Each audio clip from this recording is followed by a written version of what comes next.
歡迎嚟到連結呢個頻道，我係張師奶。師奶閱閱讀充實心靈。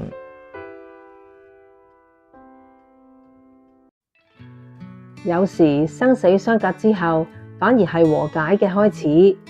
以下同大家分享書入面更多跨越生死、修補遺憾嘅真實故事。遲來嘅致歉以及認同。有一個女人參加約翰嘅通靈活動，原本希望見到已故嘅爸爸，點知出現嘅竟然係生前同佢關係惡劣、成日挑剔佢嘅奶奶。出乎意料，奶奶透過約翰傳遞咗真誠嘅道歉，仲表達咗對呢個新抱嘅認同同愛。呢份遲來嘅歉意令呢位女士當場感動落淚，多年嚟嘅委屈同心結竟然喺生死之後得到咗療癒。約翰解釋，靈魂返到彼岸之後，會放下生前嘅固執同面子，以更清明嘅角度睇返過去。佢哋會明白生前睇唔到嘅真相，並選擇透過通靈師傳遞愛同歉意。